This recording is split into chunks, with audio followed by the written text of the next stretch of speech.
రవి అస్తమించని దేశం ప్రతి ఊళ్ళో కమ్మవాడు జెండా ఎగరేస్తున్నాడని కొత్తగా తెలియజేసుకుంటున్నాం. నన్ను ఒక ఆయన అడిగాడు, అరే కమ్మవాళ్ళు అంటే ఏంది అని.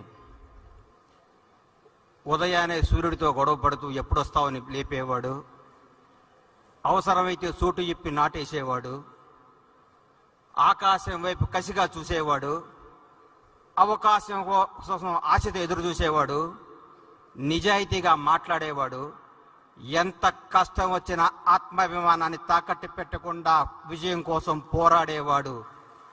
నూనూగు మీసాల వైపు తిప్పుకుంటూ నేను సాధిస్తాను అని తపనతో పరిగెట్టడానికి చిరుతలా పరిగెట సిద్ధంగా ఉన్న యువకులు ఉంటారు చూడండి, అదే కమ్మవాడు అని చెప్పా.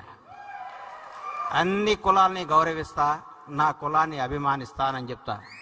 నిజం చెప్తున్నాం సార్, కమ్మవాడు అంటే కష్టపడేవాడు, కమ్మాడు ఉంటే కసితో బతికేవాడు, కమ్మాడు అంటే కడుపులో తీసి పెట్టేవాడు, కమ్మాళ్ళుంటే ఎక్కడ బతుకు తెరువు ఉందో అక్కడ పరిగెత్తుకుంటూ